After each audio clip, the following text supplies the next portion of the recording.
Hello class, this is chapter 36, section 3, global security issues. So we have 3 questions here. How do nations deal with the issues of war and peace? What are examples of human rights issues and world health issues? And explain the increase in migration and its worldwide effects. So let's first start looking at the issues of war and peace in the world today. So after World War II, we have many different nations joining different military alliances.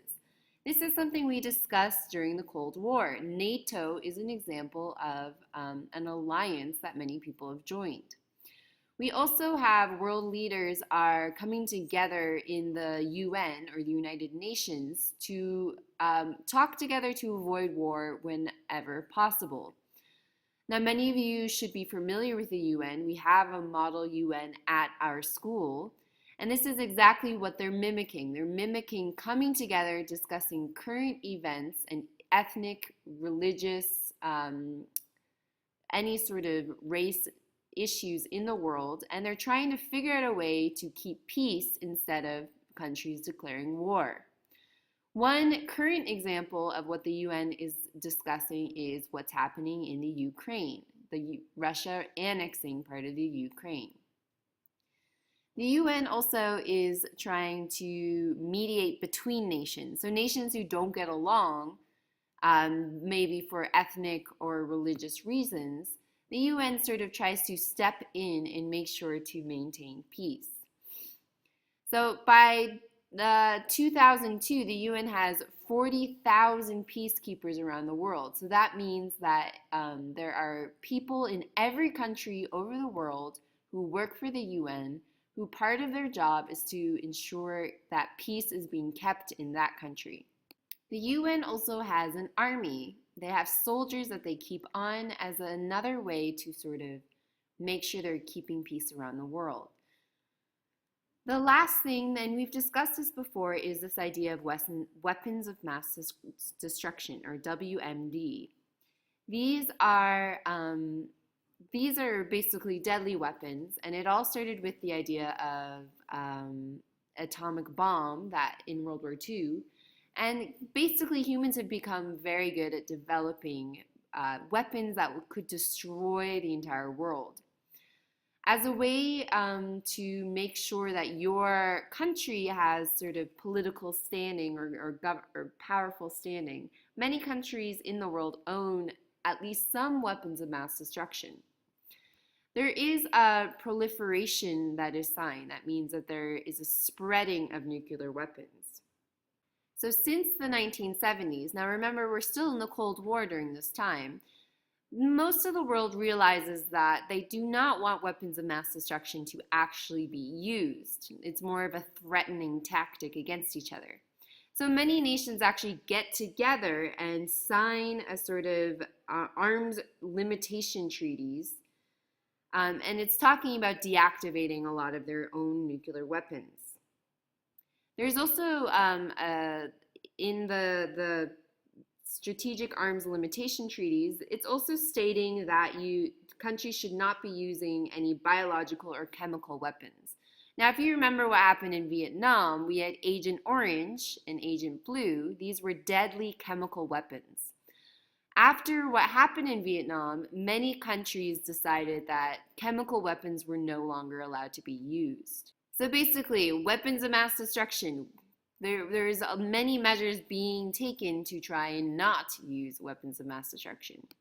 Your first question, I want you to look at this political cartoon down here, and I want you to tell me what is going on with this political cartoon.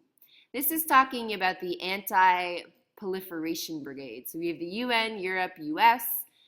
You can discuss what country are these 3 countries sort of looking at. What's happening?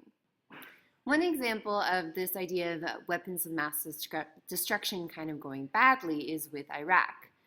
So we do have the Persian Gulf War, which we talked briefly about last week, where we have Iraq invading Kuwait to sort of take control of their oil. Now, many countries and the UN supported getting Iraq out of Kuwait.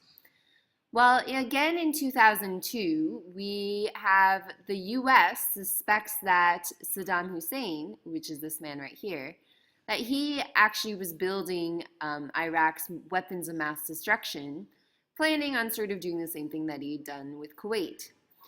Um, the UN tries to inspect Iraq to find weapons of mass destruction, but Saddam Hussein, he doesn't really agree to allow the UN and the US to come in and search.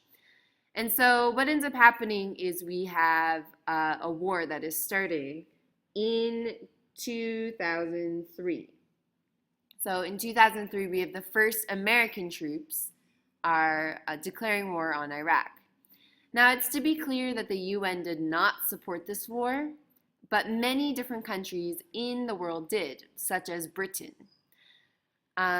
This war went on for 8 years, and actually there are still American soldiers in Iraq today. Now that it is technically finished, we are still seeing a lot of aftermath with the Iraqi war as well. Another thing that is happening in sort of our more current events in the world are both ethnic and religious conflicts. So within the last 50 years, we've had a lot of conflicts with different ethnicities, race, and religious. One example would be in Ireland. In Ireland, there was some religious tensions between Catholics and Protestants.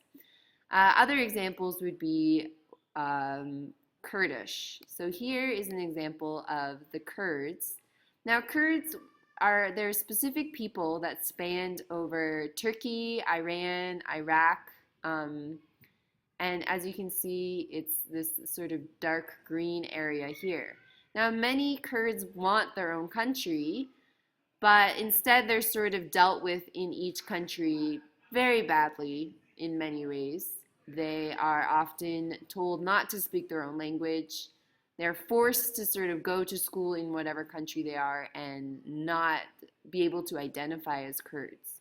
So that is a current, still existing situation of the Kurdish people in this area of sort of the Middle East. Looking to human rights, so one thing that the UN strongly stands for is this idea of human rights for all people.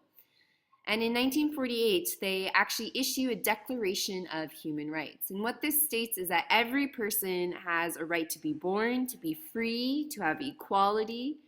They're also allowed to have liberty and be secure. So this is sort of taken from the American Declaration of Independence. It's modeled very similarly, but it's more focusing on this for the whole world.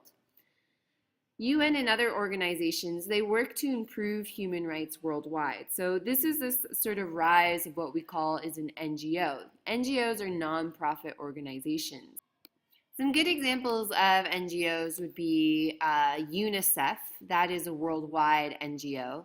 Red Cross is considered an NGO. We have the Heifer Project, that's an NGO. And I'm sure many of you know of other NGOs that are worldwide sort of helping declare human rights for people. So despite the fact that we have many of these NGOs, we still have a lot of political dissent. Now, political dissent is just the idea of different opinions.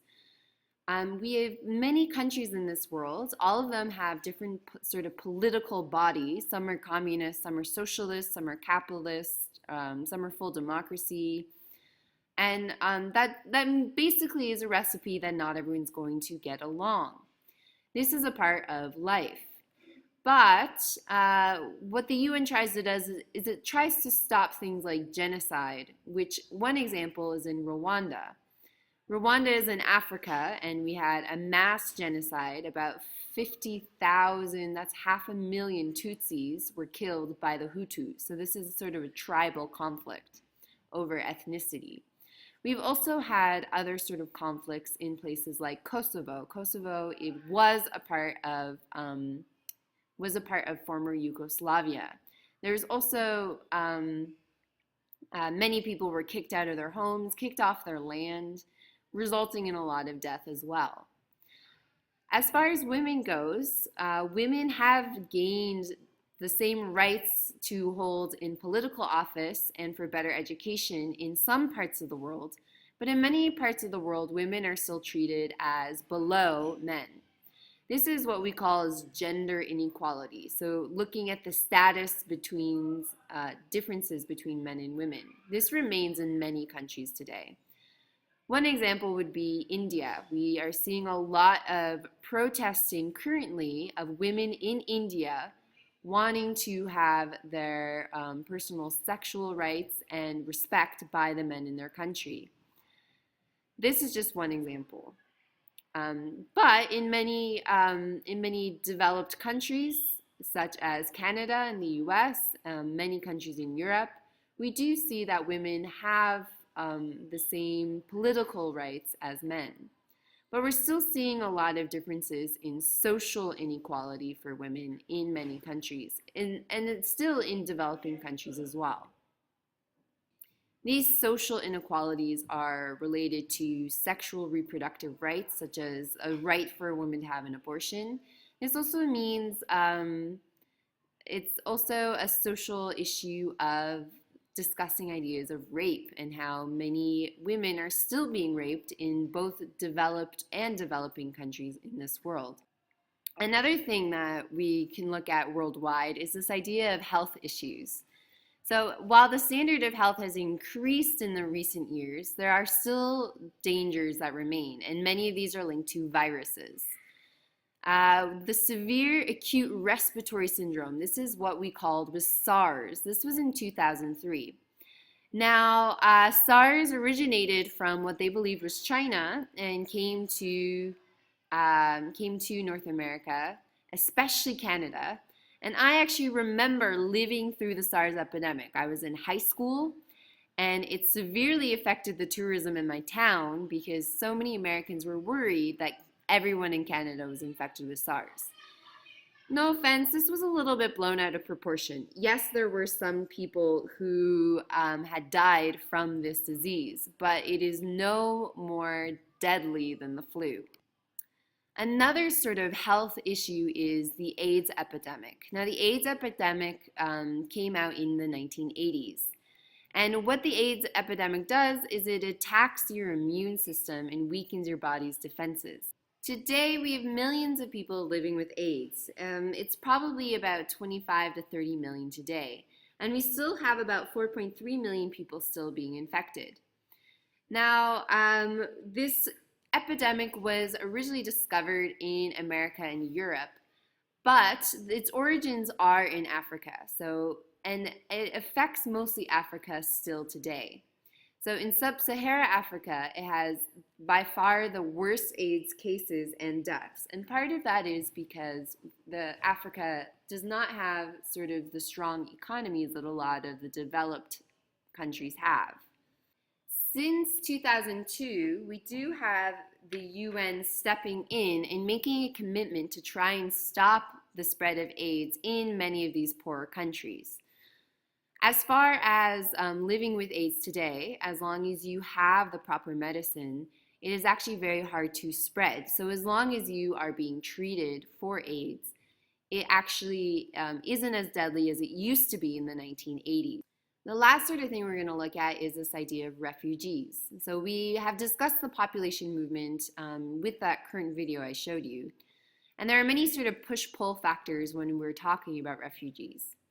So many factors like food shortage, they end up pushing people to leave their homes. Another reason is because of war. There are often issues of war in countries that push people out of their own country. We call these people refugees, and they are people who leave their countries to find safety in another. Many people want to go to developed nations such as US, Canada, and many parts of Europe. But the push-pull factor is not every developed nation can handle the amount of refugees. If you think there are over 19 million refugees in this world, these developed countries' economies could not handle that amount of people coming in. Some countries do not want refugees and often turn them away. This results in many refugees living in camps, as you see up here. Your second question is linked for next week. I want you to look at this chapter and discuss what is one thing that you would like to know more about. So this is sort of a personal question.